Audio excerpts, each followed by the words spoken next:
What's happening, YouTube? In the building with your boy Lamont Tyson, and jumping in here is my man Larry. Larry, what's good? What's up, man? Can't call it, man. How you doing? How you doing today? Oh man, I'm trying to live this life corona free. You know, But bruh, we've got some crazy ass governors in this United States we live in. They acting a fool. We gotta talk about that. T Stream sent me a message because there was a video posted to his page where a young lady was going in on it's not enough good men out there, so she got to go through like 4 N-words to get good men. You know we got to cover that. That's his story. We got to talk about Teddy Riley versus Babyface and part 2. Here we go. The man is in the house. He's back. My good folk T Streams. What's good, people? Y'all all right, man? We good, man. But you know, me and Larry about to fire your ass. Oh man. And it ain't for what you think. Nah. Man, all the ladies dipped out last time. They were like, "Where's T Streams? Oh, he's not on. Cool. We'll catch you next episode." Yeah, man. You know what I'm saying? Look, we put up gang signs, my G. You know what I mean? We put up gang signs talking about y'all ain't gonna watch us because T Streams ain't here. Oh, you know? Say it ain't so, man. No, it's so. It's so. It's so. Women was around here putting on their corona wigs because you won't hear. You know? Yeah, man. Exactly. We were like, man, just no love for us. Yeah, no love for us, man. We're like, what the hell me and Larry do? We the originals on the show. Yeah, you know? Golly. But I'll tell you. I needed that laugh. Man, that's funny. Hey, man. Well, we're going to keep you laughing tonight because we've got a whole lot of good stuff to talk about tonight, including the subject you sent to me, T Streams, about someone on your page posting where all the good men at. She's having to get different parts of what she want from about 3-4 N-words. So we're going to discuss that. We got Teddy Riley versus Babyface. And we're going to talk about round number 2. They did it again? They're supposed to be doing it right now. Oh, my God. Yeah. And then we got to talk about Georgia is about to reopen their economy and most businesses this week. That is nuts. And in a piece of heroic news, Denver nurses came outside the hospital when they was off to block off the roads leading up to the hospital from those dumbass protesters. Yeah. And it was some iconic pictures of this one dude who was standing there like Stone Cold Steve Austin, like, try to run over me, you want to. I wish an N-word would try to run over me. Boy, you should have seen the look on his face. And we're going to cover all that. T Streams, you on mute.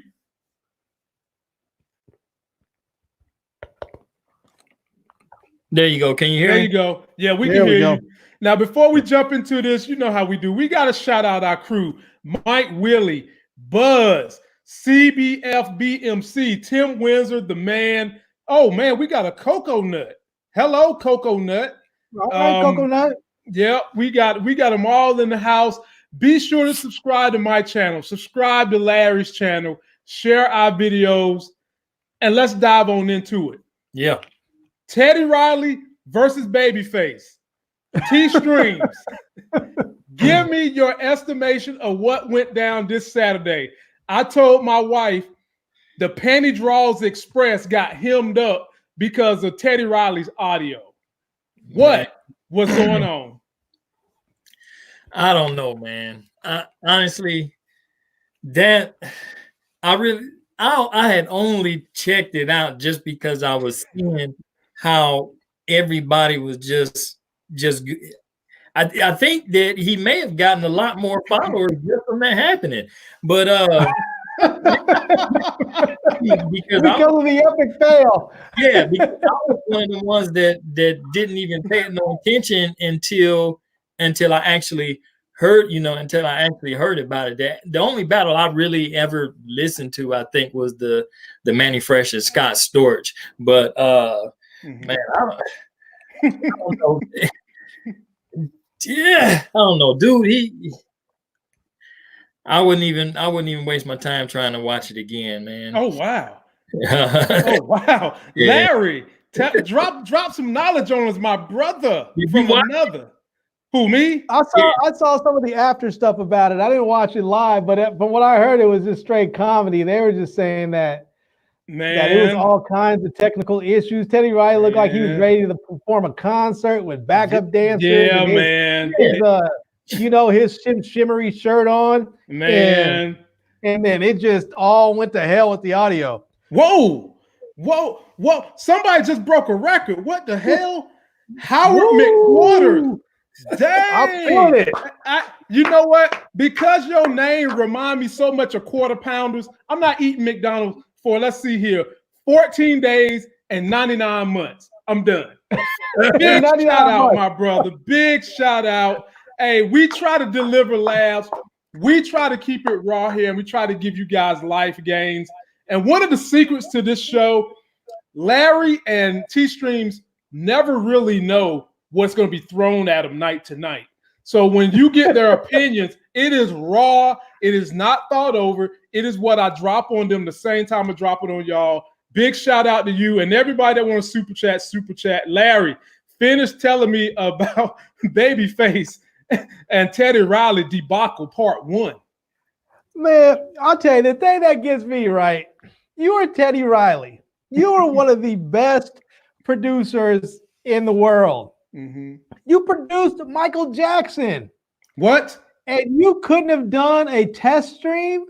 You couldn't have just said, you know what, let's go ahead and do a quick stream and put it on private and get homies in the other room with their phones on and test it and see what the audio sounds like. Mm-hmm. I mean, come on, man.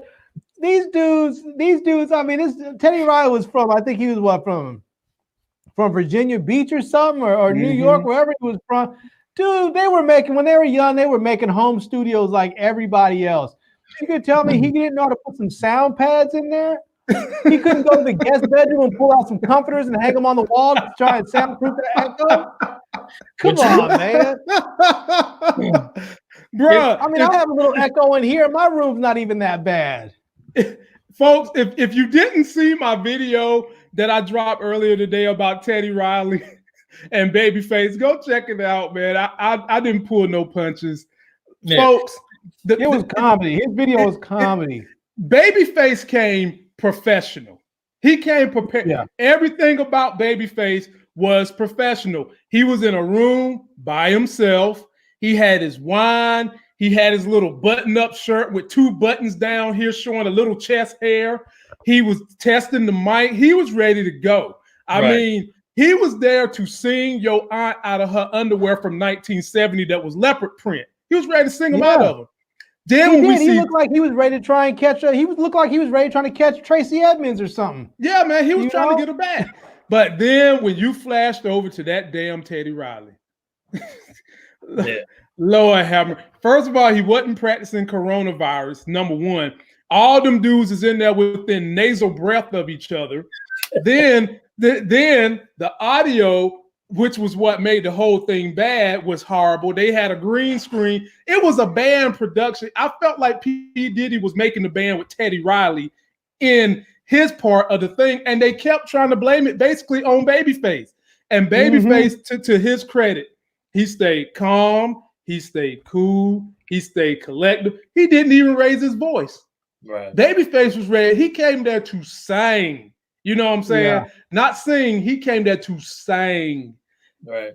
And it's supposed to be going down right now. But my question to you two intelligent gentlemen and everybody that's watching right now, whom else would you like to see a battle done between? These are some names I've heard.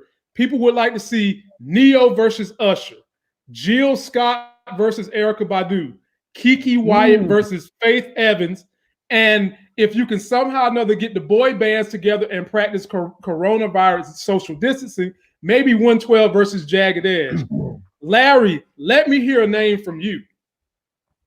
I want to see MC Search versus Everlast. I want to see the white boy battle. Oh my God, this guy here, man. Talk about taking it to another, bruh, man. I don't even people in the audience that know who those are. Right, Larry. They know. They know. They know. If they don't know, they better recognize. Oh, they better put their old school hip hop hat on. These streams. Who would you like to see in a battle? Man, you know what? Man, that Jill Scott and Erykah Badu sound sort of live though, man. I think see what I'm saying? Yeah, it does. It really does. You feel me? That really does. That would probably be sort of I think that would really be nice. Mm-hmm. That would be nice. Man. Actually that one right there got me sort of clouded because that may have some potential. Hey, I'll set it up. I love Jill Scott. I rocks with her. Erykah Badu, y'all know she on that next level. She named her child 7. So she's on that next level. I would love to see that battle. I mentioned I would rather have seen Babyface go against maybe Brian McKnight, because to me, I kind of felt like when I think of Teddy Riley, I don't think of bedroom bangers. I think of club bangers. Yeah, they not on that same level. And then too, just really, I don't know. Maybe it's just the times catching up with Teddy Riley. I went and saw him in concert last year. He was sort of whack. Oh wow! Was he really? Yeah, he was sort of whack. And then Aaron Hall, he was I guess he still thought he was 25. He came up out of his shirt and like, hey man, was he ripped though? I wasn't even looking. I threw my head down, man. I'm sitting in the crowd because when I go to concerts, man, we normally sit like within the first 5 or 6 rows, and I'm looking up in here like, man, if this Negro here don't. But all the girls, the 35 and over club, they was up in there in full effect. So, Teddy Riley, he was sort of whack, and it didn't seem professional then. He kept running out of breath, stopping, drinking, water and stuff like this. And when they get tired, they do the microphone like this. Yeah. So you can pick up where they got their words or they ran out of breath. But I don't think that he made a good pair for, like you said, for Babyface. Definitely not. They should have had somebody else. Maybe him and Roger, if Roger was still alive. I don't know, but not Babyface. Yeah, I'm gonna give y'all. Go ahead, Larry. They could do a Cisco. They could do a Cisco versus Juicy Smollett. Oh, stop it! Do a moist battle. Stop it, man! Stop it! Stop. See, you ain't even being reasonable no more now, man. It wouldn't even be fair. It wouldn't even be fair. I'm thinking about entertainment here. Look! How many hits Juicy Smollett got? He ain't got no hits. I don't know. He can sing some cover songs. Hey man, look, I'm singing his Empire stuff. If we're gonna keep it on the New Jack City era, since Larry already done went there, why we can't get Color Me Bad versus All for One? Oh. You know what I'm saying? That's all I'm saying. But we want to hear from you guys. Who would you like to see in an IG Live battle? Drop us your names, drop us your comments. We're going to move on to the second subject. And this one is sponsored by T-Streams himself. T-Streams. You had somebody jump all up on your post talking about there's a shortage of good men. Please describe to the audience the video that this chick posted and the chicanerous things she was saying on that video made me cringe, all that bull jive. Absolutely, man. All right, well, it wasn't on my page, I had overheard somebody, I had overheard it, and then normally I don't even pay that stuff attention, but then it was just going on and on and on, and the woman was very, very agitated, and some of you may have even seen it. She was proposing that, you know, pretty much all men is worthless, ain't crap, and that you need a mixture of men to get one good person. Or so I guess she didn't got did wrong or did bad or something. I don't know, but that was the only thing that I can assume just listening to how she was talking, and she was very, very country with it. You know, she said that we are slim pickings, and so the men is slim pickings, and I'm I believe referencing black men predominantly. Okay, this was from a black woman, and the whole thing was just, I mean, she was going off, and I was just listening and listening and listening, and the whole, you know, you really, when you see stuff like that, you really want to get in and just act an ass sometimes, but then the good in me just sort of reserved it. And that's when I had tagged you. It's like, man, we should discuss this, because the strange thing about it is that she's probably voicing what, you know, a lot of women, because I went through the comments and you know, some was attacking her, and some was like, you right, you know, so it's all both sides of the fence. So I guess it's a good discussion for up debate. So, but I have my personal feelings against it. I got my personal feelings and my personal thoughts against it, because I think it's just, when you generalize something like that and put everybody in that category, then of course I got something to say. So yeah, it was, if you hadn't seen it, you know, I'm sure you can find it. I'd have to go through and see if I could find a link, but it's like trending, really, you know, it's been shared a couple thousand times or something like that. So it's going around. You can't miss it. Man, send me a link to that. I want to get in on that conversation. Oh, you hadn't seen it? I haven't seen it. I'll see if I can. It sounds to me like she's just about to ready to come out. She just needs her excuse. Yeah, that's all it is. Men ain't shit. Men wrong. She's about to come out. She just wants to say, I tried. I couldn't do it. I just found a woman being easier. That's what it sounds like to me. Well, the sad thing is, even if you go that route, there's still not a perfect person. There's not a perfect human being on the planet. And even if you get your feelings hurt one time, that doesn't mean that you're going to get it hurt by someone continuously over and over. I think that what these women are doing, when you have a woman who says, since there's a shortage of good N words on the planet, I'm just going to get I'm going to get pieces of all these N words to make up a whole. Well, first of all, you're losing what you need, which is the foundation of a relationship, which is someone who's going to be true to you and be honest. You're not going to get that if you're just taking various pieces from all these different men. So I would assume what she's doing, she's getting sex from somebody, she's getting the emotional stroke from somebody, and she's got somebody who's got a big paycheck, or she's getting a roundabout of those mixes of things that you need to have a fundamental foundation relationship from 5 or 6 dudes. But at the end of the day, you can never lay your head down and say you can rely on this one person, because that type of relationship, under most circumstances, somebody can just walk away from it. And I just kind of feel like she's thrown her hands up and said, what the hell? It is not important to me to find a forever. I'm just going to do me and get what I want from these people. And if that's what you're willing to settle for, then fine. That's what you're going to get.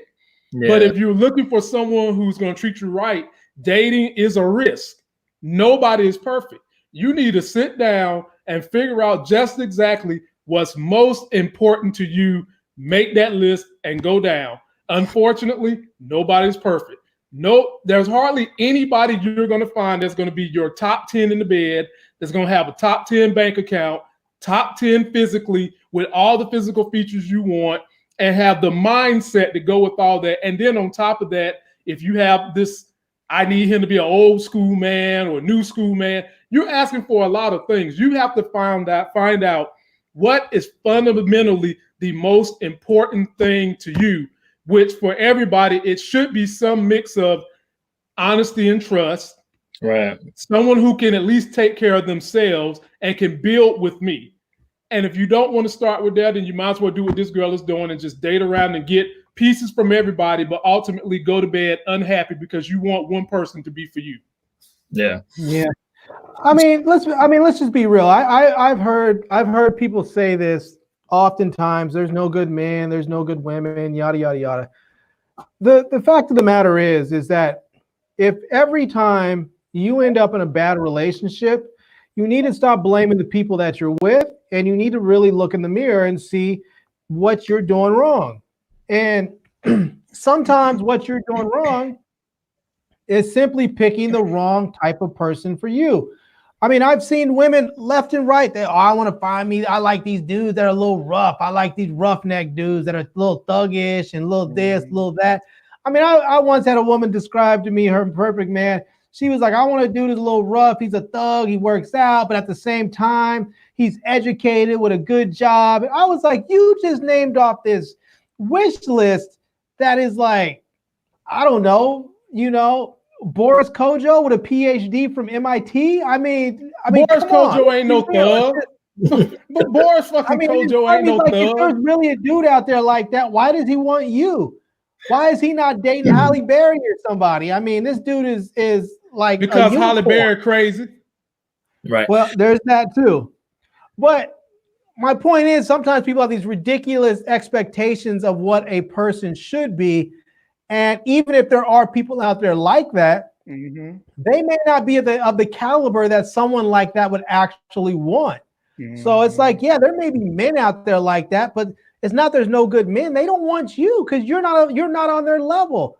So you might have to date somebody else, And this idea that I hate it when people like I have met numerous women when I was single that would say, "What are you bringing to the table?" And at that point, I was like, I'm out. I was like, I don't look at relationships as transactional like that. So obviously you do, and so we're incompatible. It's just that simple. I was like, but if you really want to know what I bring to the table, I'm bringing the motherfucking table. That's it. So, I mean, let's just be real. Damn, you bringing the table. Anything else that's here, you need to bring that shit. Otherwise, you bringing the table, and she's supposed to set I don't look at relationships as transactional. Right. See, yeah, I think she may have been. She may have gotten caught up with the bad person because the way she explained it was that, well, she needed a man that got money. I knew it. So either you got money, but you're not hanging. All right. You're either hanging and you broke.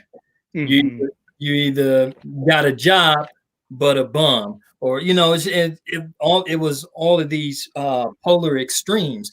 And then the one thing it drew me to was like, well, what kind of people? I keep trying to post this link, but it's not posting. I done posted it twice, but I don't see it coming up on the screen here. And so what it tells me is what kind of people are you actually attracting? Most people are normally gregarious, so they're going to draw people that's either similar to themselves, so to speak. But then when you look at her, when you look at the video, she just looked like she may not be, but she looked like she's just another ranting thought that's decided to go off for a few Facebook likes after drinking a blunt. She looked like a hood rat. Yeah. And then like you can almost tell in the gestures because the phone is sort of placed down where you can halfway see up where you can halfway see up the shirt. So there's more to it. Maybe she got some daddy issues or something. I don't know. But I don't know. But when you see this thing, you're like, well, damn, this is pretty much a popular belief just by looking through the comments, because I'm like, well, dang, it's still a lot of people that think that a decent dude is like on the endangered species list or something. Now, don't get me wrong. We've as men, we've all had our moments and times where we've done things, but hey, as this does not exclude women. I'm telling you, and if a woman say that they're 100% innocent, then that's is not true. All right. But just to generalize all dudes as these effed up Negroes that just cannot get anything right, and that I don't mind people having a certain standard. But if you're going to set a certain standard or expectation for yourself, then you need to be the exact representation of that standard that you're setting. Okay, so you can't, it's like trying to take a thug and hook them up with a nerd. Some those relationships normally don't really they really don't mesh because there's nothing compatible there. So if this is what if a woman came to me and was like she did, well, you need to be making X amount of dollars a year. You need to be down to your kneecaps. You need to be working every day. You need not have no previous children. You need not have any kind of record tickets or anything of that. Then you would expect the same. You would expect the same from her, but you wouldn't want her to be down to her knees. So. No, you would want her to be as wet as the Nile River. That's what you want. Man. Now, I'll say part of the problem is too, with sometimes when women get in these bad relationships, oftentimes they don't pay attention to the warning signs early on, and they don't even pay attention when someone says something directly to them. They think they can change the man and mold them to what they want. And when that doesn't happen, then all of a sudden they feel wrong. Like, oh, the dude just dogged me out. I was so good to him. I did this, I did that. I was cooking and cleaning. I would show up and blah, blah, blah. But if a dude is telling you he doesn't want that in his life right now, or he's projecting that to you that he doesn't want that in his life right now, but you insist on trying to give it to him because you think you can convince him. Either you think that your mind game or your head game or your sex game or your love game or whatever it is that you think you have going on is so good that he's going to change for you. You're fooling yourself. You have to meet someone who's ready that's in the same place that you are and ready to be in a relationship like you are. And otherwise you're just going to be sad. Because I've met plenty of girls in my days where I've told them, I'm not looking for a relationship like right now. If you go into this thinking that we are going to end up in a relationship, you're going to end up with your feelings hurt. And oftentimes you start off that way, and then women get, they catch feelings, and then you dip on them, and you're like, cool, it's been fun, I'm out. And then all of a sudden, oh, you're a dog, you just wanted some pussy, yada, yada, yada. I'm like, no, we discussed this beforehand. We agreed that this was just going to be a friends with benefits thing, was not going to be a relationship. And you caught feelings. That doesn't make me a jerk. That makes you a jerk for breaking our contract. Well, let me pose it like this. I'm going to try to speak on behalf of some of those women who might be. Here we go. Yeah, man, somebody got to represent the voice, man. So this is what some of those women might be thinking. So first thought is this. We're all married men. First of all, how can we speak on what's going on for today's single people? That's something that some single women might be thinking. And here's another one they might be thinking. People aren't that different. And here's another one that the single woman might be thinking, okay, we know that in America, who's leading the forefront in getting educated is women. Times have changed. So some women are looking at it like this. I have a college degree. I make $50,000 a year. And because no one has ever told her that her poo-poo is whack, she thinks her poo-poo is the bomb diggy. All right. So she wants a man that's going to at least come to the table, that's making 50 stacks like her, hung like a horse. I don't think all women are hung up on the physical attributes of a man's body as much as I think the media portrays it, but they want you to be decently fit or whatever. In North Carolina, do you know what the average salary is for a man? The average salary period in North Carolina is $55,000. That's the average. A lot of these brothers who are good dudes might be school teachers who, by all accounts, they fit your profile, except for they might not make 50 grand a year. They only make like 40. Do you disavow that guy? Though. They have good benefits. Right. But some women won't even give that man the time of day because his salary is not equal to theirs or greater. Yeah. Well, there is a lot of just speaking there is some, there is, damn, when did I start stuttering? All right, there is some valid points. there is just go ahead and pull that. Show us the bottle so that we know. I don't have it. There is some validation in what you're saying, and unfortunately that is the truth.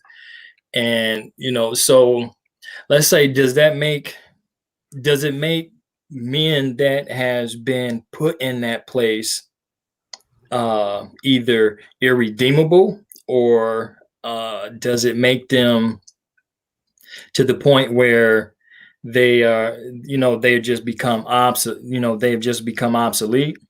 And the reason I say that is because that platform it fits a lot of men in the community, and it makes it hard, for some. And nowadays you see that's why people, their standards sort of shift, because now folks have to either have to take what they can get, or because they're in a certain situation and are seen as undesirable to people, now they have to put on this mask or this persona to be something else, to attract something that they normally couldn't otherwise get because of some of the stigma that they have.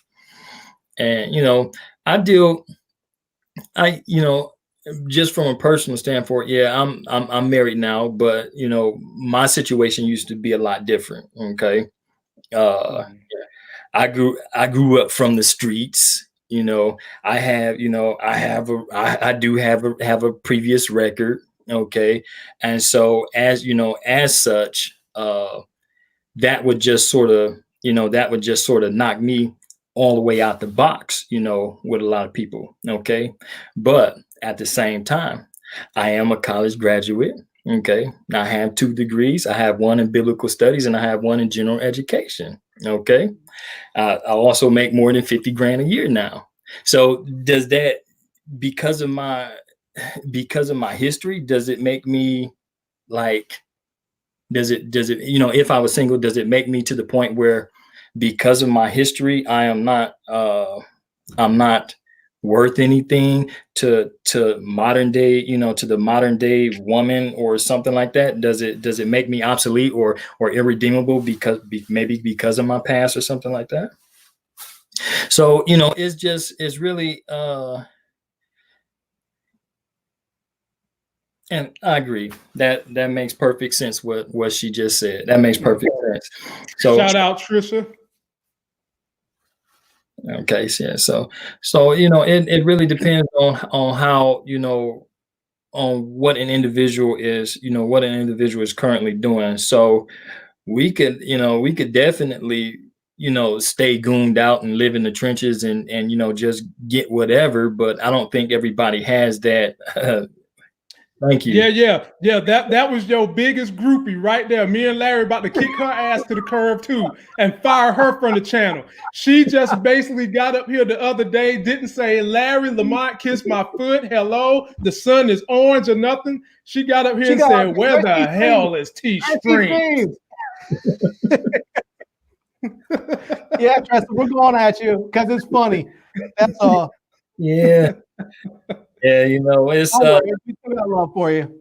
Yeah, of course. Yeah, so it's just one of them things, man. And so as someone that has elevated themselves up, up out of that, those situations, you have to, you still have to look back and be like, well, dang, man, the way everything is going now, does it just really mean that that you really can't teach an old dog new tricks? And so, and I think that's what it boils down to. Now, maybe she just got a hold to some bad seeds, but who knows? Who knows? Larry, any closing remarks? I'll say this, man. My wife makes more money than me. She always has during our entire marriage, and she likely probably always will. And I don't know what your situation is, Lamont. I know that you married a beautiful, intelligent woman who's a doctor. I married a beautiful, intelligent woman that is a former engineer. She does policy work now. But part of it is because my mother is an attorney. I've always been attracted to intelligent women. So it's like, I like attractive women. I want a woman who's attractive, but that has always been secondary to me because one thing that I was always taught growing up is when you get married, marry someone that you enjoy talking to, because when it's all said and done, after you get used to the person, how they look, once you start to get old and ugly, and everybody eventually gets old and ugly, all you have left is a good conversation with somebody. And my mom was very, very much letting me know there's a lot of beautiful women out there that have nothing to say. That's all they do is rely on their looks, and they don't have much else going on. They don't have much personality. They don't have much else. And those women will be boring to you very, very quickly, especially because of the way you grew up. You grew up around women who are intelligent. You grew up around people, who are used to having really in-depth conversations. I mean, when we would gather around the table and we'd have these conversations about politics and current events, it was none of this, the kids go away somewhere else. It was like, no, sit down here. You need to interject in the conversation, and you need to talk, and you need to let your opinion be heard. And we did. And so oftentimes when I was coming up, partly because I never really had ambitions to earn money. And I know that just may be a consequence of, some people call it, first world problems. Maybe it's a little bit of my own black AF problems, but I didn't grow up in the streets. I didn't grow up in a place where I needed money. And so as a consequence, when my parents told me you could be anything you want to be, I actually believed them. I wanted to be a photographer. I wanted to be a photojournalist. I had a girl once tell me, I can't date you. I can't date you any longer because you want to be a photographer and a photojournalist, and they don't make enough money. And I was like, my reaction was like, cool, deuces, I'm out. I was like, thank you. I was like, thank you for letting me know who and what you are. At the time, I think I was like 18, 19. I was like, I didn't already smashed forever. I was like, it wasn't like I was really thinking about marriage at that point anyway. So, when you said that, it was just my excuse to be out. But moving forward from that, it was just sort of like, when I would meet women, it was always like, how am I attracted to you? Yes, I'm attracted to you physically. And there were some women that I just wanted to be with physically. So I didn't really care what they had going on upstairs. But there were times I ran into women where I went out with them, and they were doing that whole thing about, how much money do you make? And at the time I was in California too, which is they're very, very materialistic at times. And how much money do you make? Or what do you do? Who do you work for? Yada, yada, yada. And I was always sort of like, what do you do? Can I have a conversation with, if we go out and we're walking around? Cause like oftentimes when I would go out on dates, some of my first dates, I would never take a woman to a fancy restaurant or try to impress her. I would always take her someplace very basic where you were forced to have conversations, because I want to know if I can talk to you. Right. And often what I realized is there was a lot of beautiful women out there who could not have a conversation. They were so dependent on their looks, they could not simply hold a conversation, And it's funny because sometimes in those situations, sometimes they think that you really like them because at that point, your mind, and I know this sounds jacked up, and women, if you hear this, just understand this truth. This is what it is. There are times when men recognize who and what you are to them, where you are going to fit in their life, either the short term or the long term, and men start to treat you accordingly at that point. And so when I meet a woman, I realize she can't even hold a conversation with me, or I ask her what she thinks about whatever current event is happening, and she hasn't read the newspaper or looked at the news basically ever. I know at that point, if she's an attractive woman, she's just a smash, and that's it. And after that, I'm out. And so, yeah, I can be nice. And then once I hit, yeah, I'm kind of out. I'm kind of a dick at that point, but I realize there's nothing there for me. So why act like there really is? Right. And women should know this. They should know if you don't really offer anything but your looks, expect to be used for only your looks. I mean, there are some dudes that are like, I want a beautiful baby, so I'll find me a hot chick. I don't care if she has anything else to offer. I'll just knock up a hot chick and I'll have a pretty kid. And some people are cool with that, you know? And you see a lot of these guys, you see a lot of these athletes that probably are making millions, or actors who make millions, and they can have a really intelligent wife who's a great human being, but instead they knock up some beautiful Insta thought because they just want to have a pretty baby. That's it. It's a very rare and fine line where you have man or woman, where someone has, I guess, the physical endowment that we deem as beautiful or hot in our society, and then also coincide that they have the mind and integrity to go with it. When I think of people like that, two people that come to my mind is Grant Hill and Tamia. And there's others out there like that. But I'm going to table this discussion right here and move on to the next subject, because I could sit here and give y'all my whole entire life story about having to overcome being short, being fat, and being dark-skinned, but still was pulling dime women and ultimately learning that the so-called dime women ain't what it's all cracked up to be. So we'll have to continue this another day and try to bring on some ladies to see what their opinions are on this same subject.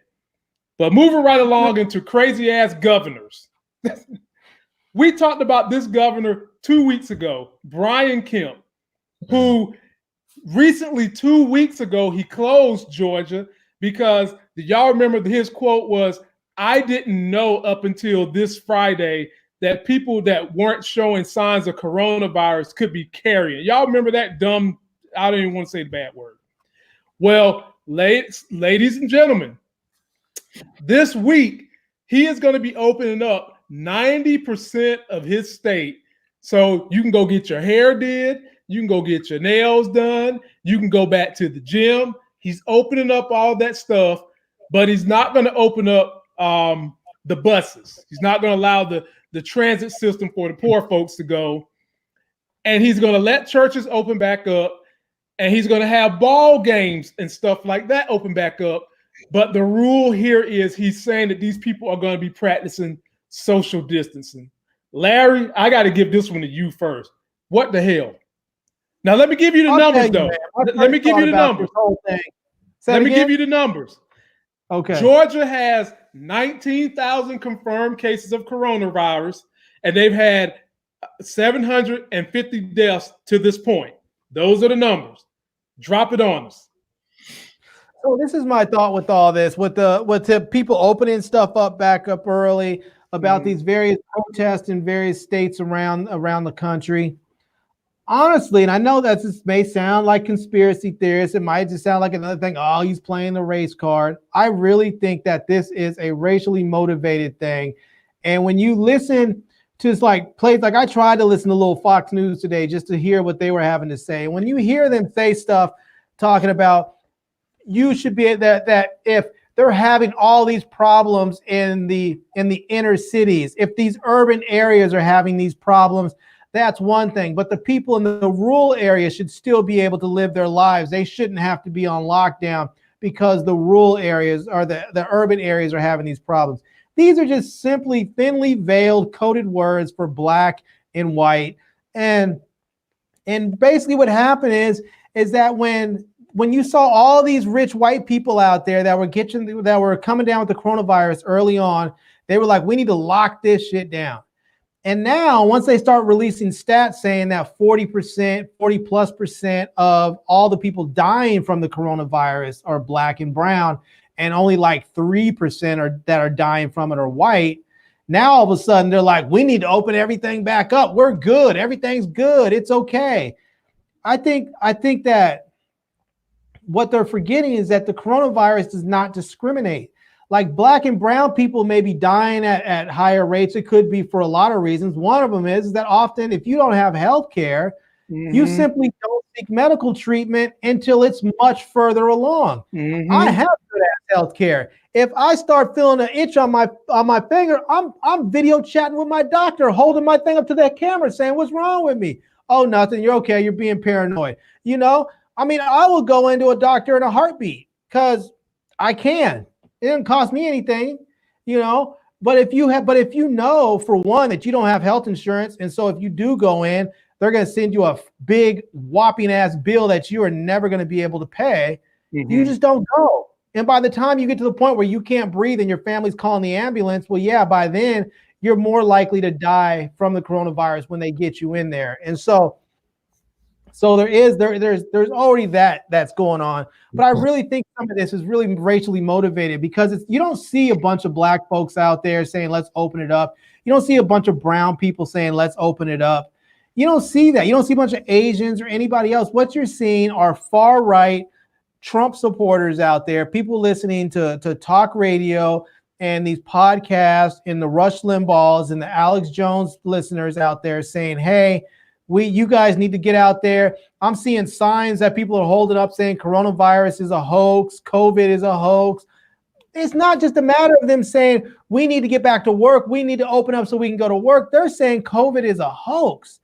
That's just some other twisted stuff right there. That's not just them saying I'm suffering financially. I need to get back to work. They're saying they don't even believe it's real. I mean, I think what's going to happen, I really hope Trump's campaign strategists realize if they let people go back at this point and they go back early, what's going to happen is you're going to have people go out there and you're going to have more peaks and more hot spots that pop up. And it's going to happen probably like around, it's probably going to happen around late July, early August, and they're going to have to shut everything down again right as they go into the thick of the campaign season, right at the tail end, when they're in the thick of it, they're going to have to shut all this shit down again because they're going to end up with spikes everywhere.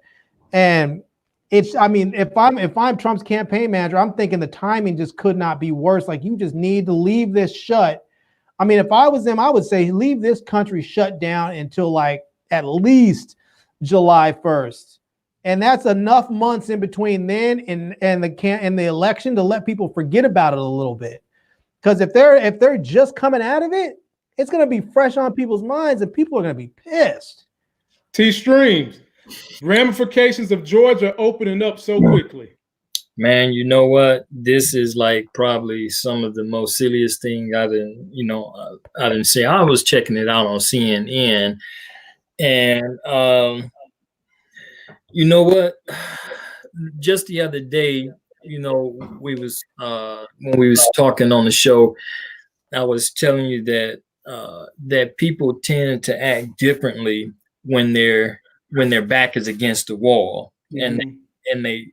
So now what you're beginning to see is that some of these guys they are unaware on how to balance budgets after stimuluses, how to revitalize economies after several weeks or months of shutdowns and stuff like that. So it's no longer becoming the primary focus is no longer the ramifications of a health issue as more so as it is now transitioning to an economic platform. So once you get those lines in place, it's not going to mix very well at all. Because what's going to end up happening is some of these places are going to open these doors up, and it's going to be prematurely. Mm-hmm. It's not because everybody is on the downward curve of the coronavirus. It's not because they have adequate testing and antibody testing and all this other mitigating factors in place. Is because of how we're going to sustain our local businesses and economies and things like that, because now folks back are against the wall, and now they're saying, well, if we let this go on, then everything is going to be in drastic measures, because how are we going to pull from this? We got a buffoon in the White House, and some of these guys are colleagues with that buffoon, and so now they are moving to transition from this being a sole health crisis to putting the priority on the economic stresses. And so once they open it up, everybody's going to be relieved. It doesn't matter if they withhold it from people catching the buses. We already seen with the mile shutdown that's being taken place now, that the coronavirus does not need public transportation to transport itself. Mm-hmm. Right. So that. throwing that in was just bullcrap. It didn't, if you're trying to say it to save face, that's one thing, but to put it out as some type of measure to say this is going to help us keep this reduced, no. So what's going to end up happening is that they're going to open this up prematurely, and then they're going to get all extra hype because the numbers are going to appear normal for a week or two, because remember, everybody's now out back in the open, and testing hadn't been made plentiful, so you're going to be out, and then boom, it's going to hit. All right, it's going to hit. And then you'll start seeing the numbers begin to start turning around, and then they'll start adding more. They'll start adding more testing. Then they'll look and say, okay, this wasn't a great idea, because now our numbers are doubling and quadrupling, and it's just going to be a bad. It's just going to be a bad situation. And Atlanta, just like New York, is one of those hot spots for entertainment and stuff like that. And so they're losing a lot of money. So it's not about how a person may feel and getting sick. It's about we're losing revenue in our state. And even if they do open up ballparks and stuff like that, the NBA not getting ready to open.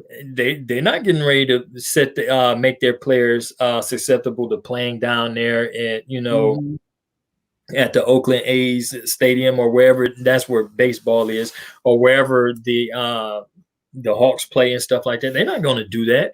So you open it up, and isn't going to make no difference on the policies of those other companies. But I'm afraid what's going to happen is they're going to make this worse. Okay. And this is where the where our airhead in charge has failed, because in order to get a grip on this, you have to isolate all 50 states simultaneously. You can't govern a disease or illness that moves like this does, giving everybody independent, autonomous authority, because it won't work that way. Because what's going to happen is, okay, well, Atlanta open, Texas close. All right. Well, once folks in Atlanta start trying to move around and stuff like that, okay, now these folks, they're up and doing business. Now they're going to start spreading it and then traveling out to other places and start bringing it back to other places. And it's going to be hard. It's going to be that much more difficult, especially without the abundance of testing made available. It's going to be that much difficult to isolate and and destroy or kill or whatever they need to do to get this under control. And I think for anybody that lives in these states where they're doing that, that if these officials put their dollar over your health, then you should pull their cards. This should be this should be the last term for a lot of people that's in office right now. If this if the situation, if this right here does not set a standard, set a standard on what your representatives, your senators, your president, your city council, or whoever that is in place making rules and decisions for where you live, if they are not responding like they have common sense, this should be their last terms. And these governors that's going to do that, because they're going to do it, and I see they're opening up as early as Friday, and then next week they'll be opening up the movie theaters and some other stuff. Okay, so these guys, they're gonna see it. Now, when you see this in the news, you're gonna come back and say, "That boy Streams is right." They're gonna check it out for a week, 2, and see neutral numbers or plateau, what appears to be plateaued numbers, where things may have plateaued, and then somebody else is going to have the balls to try to do it, and then it's going to come back, bam, and Atlanta is going to end up being a hot spot, or wherever they are opening up prematurely. Now, don't get me wrong, I think everybody should have the right to go to work and all this other kind of stuff. But when you're up against something like this, when you really have no choice. What can you do? I mean, what can you really do? You have to let something like this run its course. And if you look back at any of the plagues that has gotten us in the past, nothing was ever overcome by irrational decisions or hasty decisions to try to get around things. It took a lot of sacrifice and a lot of man hours, and a lot of doctors and things to put stuff in place. And if they try to get any way around it other than the right way, then it's going to bite them all in the butt. But then too, when God decided to smite the land, what can man do to thwart it? So, all right. So they show it's not like we haven't experienced this before. It's not like there's not precedents for this. They talked about in the Spanish flu era, they said the cities that opened up early, the cities that took away and removed the social distancing restrictions and opened things back up earliest were the ones that were hit the hardest. And because things flared back up and they ended up with the most deaths. And I mean, you look at, we see models around the world of how to do it. I mean, you look at Taiwan. Taiwan is right next door to China. The World Health Organization was expecting Taiwan to be one of the hardest hit places. They have like 300 cases because they have been doing extreme measures. They have been monitoring people. They have been testing people. They've been doing the whole temperature testing. The same thing. You look at, I just read an article today about South Korea, talking about how South Korea flattened their curve in 20 days. 20 days. I mean, are we really supposed to believe? I mean, this is one of those things where they want to tell us America's the greatest nation on earth, American exceptionalism and all this, but are we supposed to believe that America's the greatest nation on earth? And a country like South Korea, who we finance in large part, that we provide, they exist only because we provide them security. Are we supposed to believe a country like that can flatten a curve and we can't, but we're supposed to be the greatest nation on earth? Yeah. I mean, and go ahead.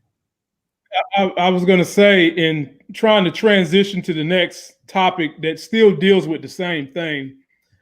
Some of y'all know one of my backgrounds is in health. My wife is too.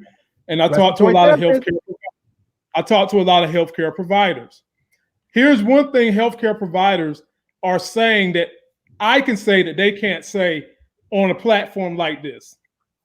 if you're going to let these buffoons open up this early, they wish that some kind of waiver could be signed by everybody who wants to go out there and risk their health.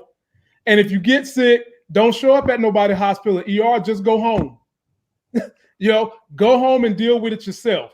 That's what a lot of these people are really saying, because what they fail to realize is that while they're out there screaming, we want liberty and we want our freedom and all that bullshit, when you get sick, you're going to wind up putting these healthcare workers at greater risk because you want to be out and about, galley-about. And that's what they're missing. Right. And that's what leads into this next story, where in Denver, they was having one of those protests that they was having up there with UT streams. I showed Larry a picture of the protest y'all had in Michigan Saturday, where people had Trump Pence on a swastika flag. I've seen Confederate flags in Michigan. For what? Michigan ain't never been in the South. And don't get me on that paradox. But long story short, there was another protest held in Denver this weekend. And the same thing that was about to happen to other cities was happening in Denver.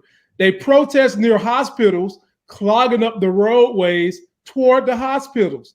So you know what nurses done that was getting off duty? The nurses came outside and stood in the street in front of these protesters to keep them from clogging up the road headed to the hospital. And one of the most middle of the street in full scrubs in a face mask, blocking them, trying to keep them this protest from blocking traffic to the hospital. It was amazing to see, but what was disgusting to see was, if you look for any video of this, you're going to have this one fat ass redneck woman who pulls out a sign that says "Land of the Free," and she yells at this healthcare worker, "If you want communism, go to China." And I'm just looking at her like, this is why when people see us outside of this nation, they make fun of us, because they know people like her are so easy to manipulate on some fake patriotism bullshit. It makes you look sad. It makes you look obnoxious. And furthermore, it makes you look very dumb. Speak on that heroic blockade to the protest, Larry. So, I mean, I have to say, when I saw those nurses out there, I thought to myself, man, these people already put their lives on the line every day, going into work at the hospitals, taking care of these people. And let's just be honest. I mean, right now we're focused on the fact that they're putting their lives on the line for this. Healthcare workers put their lives on the line every day. They go to work and they have no idea what kind of communicable diseases people are going to walk in with. So, right now we're focused on it, but these people put their lives on the line every single day when they go to work. And to have them have to stand out there and block traffic because ignorant people who think they know better than our healthcare professionals, our scientists. I mean, it's just it's so disturbing to me. It's so asinine to me. And it's one of the, when I saw that, and I talked to my wife about it earlier today, I said, this is really a direct result of the intentional dumbing down of our educational system over the last 25 years or so. They have intentionally dumbed our educational system down. They have taken out things out of our curriculum like critical thinking and philosophy so that people could not look at articles. They could not look at a news program. They cannot listen to a podcast or a radio program and critically think through it and decide for themselves, oh, this is absolute lunacy. This doesn't make any sense. I don't believe this. This may be entertaining, but it's absolutely not believable. They can't do that anymore because they don't have the skills, because they were never taught. And this is a direct consequence. We have a large portion of our population now that are so undereducated and ignorant that they have become a clear and present danger to the rest of society. And it's something that needs to be fixed. And Larry, let me stop you real quick. Some of these people the very people you're talking about are the ones who think their ass is so woke you can't teach them nothing. The very dummies you're talking about are the same ones that get up here and spit you 24 different conspiracies and swear that they have an elevated level of thinking that me and you ain't on. Now finish. Right. You're right. They think that they have some sort of inside track, that they know all this stuff. And I get into debates every now and then with people online, and they'll send me articles. Look at this. And I'm like, dude, send me an article from a reputable source, not something called, backwaterconspiracies.com or some crazy. Send me something from a reputable source, and then we can talk about it. But the other part that gets me with these people talking about we need to go back, open everything back up. The problem is that if they put pressure on their governors and whoever else, their mayors, to open things back up, and then they open things back up prematurely, it's not just those people out there protesting. It's not that small minority out there that's loud and boisterous that's protesting that will end up having to go back to work. It's all the other people. All the other people that don't have a choice. When their job opens back up, when the president says it's okay to open things back up, and their governor says we're opening everything back up. Well, when their job says, okay, we're open back up, we need you back at work on Monday morning at 8:00, they're not going to have a choice but to go back to work, which means they're going to be putting their lives on the line so that you can get your hair done or your nails done, or so that you can go buy your new pair of running shoes or your summer sandals. These people aren't going to have a choice of whether or not to go back to work. They're going to have to. And it's not fair that these people who may not want to put their lives on the line now have to, because you pressured people to open up prematurely. T-Streams. Yeah, man, it's sad that the medical staff have to go out there and do that. Man, I'm sitting up here, I'm looking at it now on BuzzFeed, and this is crazy, because for them to have to take time out just to do this, and then I'm looking at the picture that you was actually describing with the lady that says "Land of the Free" on there, and I'm almost lost for words for it. I'm honestly, man, I'm trying to hold to every inch of human civility as I possibly can, but I'm at the point where I'm like, well, just let these fools go out here and die. If they are that ambitious, it's hard to hold on. Yeah, if they are that ambitious, let them go out there and die. That they die for their country. So if that's the patriotic badge that they want, well, damn it, they can have it. And we get those damn voters off the voting doles. Yeah, because I mean, their points are they really don't have any valid points. I mean, all of them, everything that I've heard, and I've been watching it, and I've checked it on a few different news sources, because some actually be a little bit biased towards the other one, but they're all pretty much saying the same thing. This is and that is their claim. This is America. We're supposed to be free to work and all of this. I don't want any handouts, and it's not about the handouts. If you don't want the handout, don't apply for it. Or they'll gladly not give it to you. They'll gladly not give it to you. But why would you put yourself in a position? One of the statistics I read said that one person can possibly infect 40 different people. Yeah. 1 to 40 ratio is alarming. That is there's very few things in life that can give you a 1 to 40 ratio that's in good odds or good favors. Strippers in Magic City ain't passing out STDs at that rate of a clip. Yeah, so when you have something, not that I've ever been there, but no, not that I've ever been there either. I just heard. Yeah, and it's been a while. Yeah, so, I think I went in '93 at Freaknik '93, long time ago. Yeah. But anyhow, you don't want to put yourself up against those kind of odds. This is you won't win. Okay. Right. Yeah, some people will skate through, but then a lot of them won't. And so, I'm really at the point that, and the only thing that's making me hold on to my, human civility is that because their ignorance will,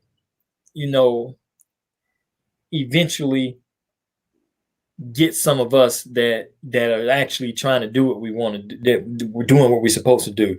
We're wearing our mask and our gloves when we go outside. We keeping our hand washed. We spraying, and all this other kind of stuff. Only going out when we need to go to the stores. But then if you have these idiots out that's being exposed and exposing themselves and not really caring about who else, because they're under their own agenda of American patriotism, then they are going to end up or eventually harming some of us. Right. And so, and what do you do? yes. I Okay. mean, what do you do when you have somebody who takes care of their grandmother, for instance? Their grandmother stays at home. She's trying to do the right thing. She's not going to church services. She maybe talks to her pastor or priest on the internet or something. She's FaceTiming with her grandkids, but she's being taken care of by one of her kids, and her kid now has to go back to work. I mean, now every day that he or she goes out and comes back home, they're literally putting that grandmother's life or their mother's life on the line. That is completely unfair. And these Trump supporters out there doing this, they're acting like insolent children. I mean, they really are. They're just acting like insolent children. That I want to go outside and play. I want to go out and play. You can't stop me from playing. I mean, that's what they're like. I mean, for these people to be so anti-choice, they damn sure is anti-choice. I'm gonna run out here and try to get sick and die. And here's the crazy thing. They always talk about this is America, this is the land of the free, and yada yada yada. They only say that when their cult leaders, from the Rush Limbaughs and the Alex Joneses and the Trump people, when all those folks are out there telling them what to say, do they go out there and do all this stuff? Because they had nothing to say when Trump just last week threatened to adjourn Congress if Congress didn't do what he wanted them to do. He was trying to make some judicial appointments, and Congress was like, we have other stuff to do right now. We're not coming back to DC so that we can vote on your judicial appointments. That's not going to happen. He was threatening to adjourn Congress. Now, if you talk about a power grab, if you talk about land of the free, I mean, are you not pissed off the fact that somebody was threatening to take away your constitutional representation in both the House and the Senate? I mean, where was your outrage then? Where was your, just upsetness and condemnation? Where was all that then? Why are you so willing to say we want to be able to come out? Because Fox News didn't use that as a narrative point for them to be upset about. And they always want to. I can remember when Obama was in office, they would always say Democrats on the Democrat plantation, and every time you go to a fact-checking organization that's independent, they always say the news organization that has the most lies is Fox News. It's Fox News, yeah. Most of their people aren't journalists; they're entertainers, and it always has bothered me that they're able to so manipulate these religious folks who claim they believe in their country, and in one hand they holding the Bible, and then in the other hand you're holding a gun. If the embodiment of Jesus was to walk through the door, he's not going to be holding a gun in either hand. He's not. No. And he's not going to be holding hands. He's going to have both hands reaching out to you. Right. And he's not going to be waving no damn flag talking about this is the greatest country on the planet either. He's not going to be doing none of that. Fucking hypocrites. And so it bugs me that these people are so able to be manipulated by one news organization that whenever they, incite a protest, they go protest. and don't really know why they're protesting other than to just be upset because of quote unquote freedom. Bruh, it's nuts.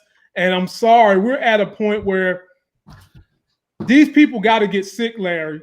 These people got to feel the pain to really understand that the folks that's giving them marching orders is trying to hurt them and use them as a pawn. I don't want to see that, though. I know that I just don't want to see that. I mean, I don't agree. I don't either. I don't like their policies. I don't like anything about them, but they're human beings and they're American citizens. They're my fellow citizens. I don't want to see harm come to them. But I hear what you're saying, that some people will not learn that a fire is hot until they get burned. And Larry, just don't want to have. But that's why as adults you have to protect the people that are either too ignorant or just unwilling to protect themselves. Right. And even with you saying that, you wish these good things on your fellow American and you don't wish anything bad on them, by them ignoring these orders, what exactly are they wishing on you? I hear you. It's a conundrum. Yeah. I hear you. But we're going to leave it right there. I'll have something fire for y'all on Wednesday. Last order of business. I want to hear the one best thing that each one of you all watched this weekend. For me, it was definitely The Last Stand, the Chicago Bulls Jordan documentary. I will be dropping my review of that, full review, tomorrow. T-Streams, I'll give it to you first. What did you watch that was good this weekend for people to watch this week? Man, you just stole my thunder, man. That's, what? You stole my thunder. I was watching that, man. That's pretty dope. It actually opened up my eyes to a lot of stuff, concerning that little era right there. It was pretty dope, especially knowing some of the background story. Outside of that, because I had just jumped on that today, but outside of that, man, I had to go back and jump on some. I went old school and jumped on some of that old Prison Break. Oh yeah. So so I had to check that out. As a Money Heist fan, I was sort of seeing how folks were sort of comparing the professor and Michael Scofield, and I used to be a fan when it came back on in the day in the like 2009, 10 or whenever it came out. But then I noticed that they had another season that came out just a couple years ago, like 2017, 18, like season 5 or something. So I went through and binge watched that and got my respect back for Michael Scofield. The boy, pretty dope. He dope. And I wish we had more TV shows like that. That sort of that engages you and causes you to to really, really think. I'm not really big on reality TV, and stuff like that. But them shows like that, thumbs up for them. But yeah, that's what I've been on. I checked that out, binge watched all season 5 there. Then I moved straight on over to The Last Stand today. Okay, Larry, what you got? Man, I just started watching this show last night. It's really good. And I found out that you've been holding off. So you haven't told me about this show, not even once. I don't know why you haven't shared it with me. And you've been watching it, and I don't understand why you didn't have the decency to tell a brother about it. A show called For Life. Man, stop it, man. I do reviews on it. You know what I'm saying? I've been doing reviews on it. It ain't but 2 people on YouTube doing reviews on it. And I'm losing subscribers left and right. I'm in the whole 160 subscribers in the last 28 days. Man, you gotta do what you love, man. You gotta do what you love. But that is what you call bold-faced lie. He's been telling us to watch this show for the longest, and it is fantastic, man. It really is. It is a spectacular show so far. I'm only a couple episodes in, but it is a fantastic show. I'm really loving it. I just finished watching hashtag Black AF earlier today. Boo. Is that? I love that show. Is it worth it? Because to me, when I scan past it, I sort of see the previews and stuff. It seems sort of cheesy, but is it? I don't know. Is it worth it?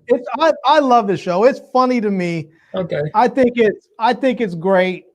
And is it scripted or reality? Both. It's a mockumentary, so it's scripted. It's both. It's both. Yeah. That's not his real wife, though. No. So the thing is that part of the reason why I like it, I mean, I didn't grow up rich like that. I didn't have money like that growing up. They were just extremely wealthy. But I grew up with parents who didn't really understand me all the time growing up because they provided me with a certain life that they didn't have. And so when I grew up, they were kind of like, why are you like this? You know, you just don't get it. And I'm like, I guess not. Like, they just didn't understand me running around surfing. They didn't understand me rolling around on skateboards, calling everybody dude, and they didn't get it. But that's where they took me, put me in a little lily-white suburb and put me around all that. So that's how I grew up, and they didn't get it. So I understand somewhat where you have these parents that grew up and they're like, they kind of like half recognize their kid. The dad's like, my kids are assholes, because he kind of is like, his kids sometimes are assholes, but that's because that's how he raised them. You know, they grew up in a different way than he did. But at the same time, he is the ultimate asshole. That's part of the reason why I like him. He's sort of like a black Larry David. He is completely unfiltered, and it's funny. It's funny to me seeing him like that. But so we'll see. I'm gonna keep watching for life. I'm probably gonna watch that. What the Chicago Bulls one's called The Last Dance, right? Yeah. Yeah, I just added that to my to record on my DVR, so I'm gonna watch that and catch up on the. I think they only did the first 2 episodes, didn't they? Right, and they got 10. Yeah. I got a little update. It's probably over with now. I'm not sure, but I was just checking my little admin group, and one of my guys told me that Teddy Riley and Babyface had pulled up at the point that he posted, which was probably about 45 minutes ago, was that they was up at 475,000 viewers. Good God. 475,000, man. Just give me 10 cents of each viewer. That's all I'm asking for. Yeah, so you know what? This is going to change the way. I think this is going to change the way that these entertainers are really start to engage with their audience. I think that some of these artists that never really thought about, I'm going to do a live concert or a battle or anything else on there, are starting to see, like, wait a minute, if we can advertise and we can get 400,000 people on here to come in and watch a show, I mean, that's got to, I mean, even if they only made $1 each, hell, I mean, they're at home doing what they do. If they split that between 2 people, they're talking, you walk away for a day's worth of work with a couple $100,000. I mean, I think it's going to change the way that people start engaging their audiences and the way they start distributing their content and doing concerts and everything else. T-Streams, your number one fan left Teddy Riley to come see T. Riley Streams. And then we got my folk Muchella that just said, just ended, Teddy got kicked off. Can you tell us, why did Teddy get kicked off again? Don't tell me his audio was messed up again. He was on that mall Wi-Fi. The bandwidth ain't but so good on that mall Wi-Fi, bro. You know, Teddy Riley. You know, he had somebody trying to bootleg it from the library. Yeah, man. They had a 45-minute limit on there. Okay, here we go. Let's see here. He's back up. I got y'all on the TV, and he's back up. Okay, I was about to say, but I want to know why he got kicked off. Oh man. Well, fellas, that's gonna do it for today. Y'all able to get back up here on Wednesday? Yeah, and I won't. Yeah, I'll make sure that if I take any naps, they will be earlier in the day. Yeah. You do that, man. Leave that Assassin's Creed alone. Man, you got a wife that's there for you right now, that you should be entertaining her almost 24/7. You up there playing that Assassin's Creed. Man, I tell you what, man. You know, the longer that you are in this quarantine, man, it's just, man, I'd be like so bored out of my mind. I'm just, man, if I'm either reading, I watch several hours of TV a day, then I cut my little game on, then of course do my little work and stuff like that, man. It's, I'm literally like, yesterday, I don't even think, man, outside of, shower and brushing my teeth, I hung around in my robe damn near all day long. Ain't nothing wrong with that, brother. Not during quarantine. Ain't nothing wrong with that. Hey, most of the action I ever got in my whole life was because I had on the road. Yeah. So y'all be careful. Y'all be careful on this quarantine. We don't want our population to double come December, January. Well, you know I'm good. I can't get a pregnant woman pregnant. I can't get a pregnant woman more pregnant. It's too late for that. I'm straight. I'm on PS4, man. I go by TaylorMade 5000. TaylorMade 5000. Yeah. Well, Larry, give us the last word, and we'll get these good people on out of here for a night. Cool. So, everyone, I just want to say, if you have to be out and about, try and wear your face mask. Try and wear your face mask. There's a company called Owlet. They normally make wallets. They've converted over from making wallets to making face masks. If you buy two, they're going to donate two. So, I'm not getting anything out of it. I'm just thinking that I saw it online. I thought it was very cool that they've sort of switched over from making wallets to making face masks, and they're donating two for every two you buy. And so make sure you're wearing a face mask when you go out. Cover up. If people won't give you that social distancing, just start coughing and make them back up. Just give them a little,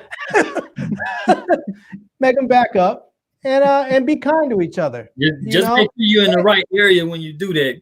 Yeah. You do it in certain areas. That is true. That is true. I'm thinking about coming to one of the Michigan rallies and just start coughing all over the place. Man, I'll tell you, when they had those rallies, I was like, they should really just bring the fire department through there and just just spray everybody down with hoses. They should just put the hoses on them like they did us in the 60s. Put the hoses on them. Put them on them. I was trying to refine the report. I had glanced at it, man. I had glanced at it while I was in the midst of something else. It came up on the side of my screen where it had said where one of the people that was actually at one of the protesters had actually tested positive. I was trying to relocate it, man, because that was I saw that coming. Of course. Yeah. Of course. Well, folks. All right, y'all. Be sure to follow me and Larry and T Streams. Today, I Feel Like is where you find Larry. Y'all know you can search me by my name, T Stream. Excuse me, T Streams has a group on Facebook. Search for him. Check out the videos me and Larry just dropped today. Till that next Sex is Hell video, we'll see you guys on Wednesday, 9 p.m. 9 p.m. All right, everyone. Until next time, love, peace, and hair grease. Peace.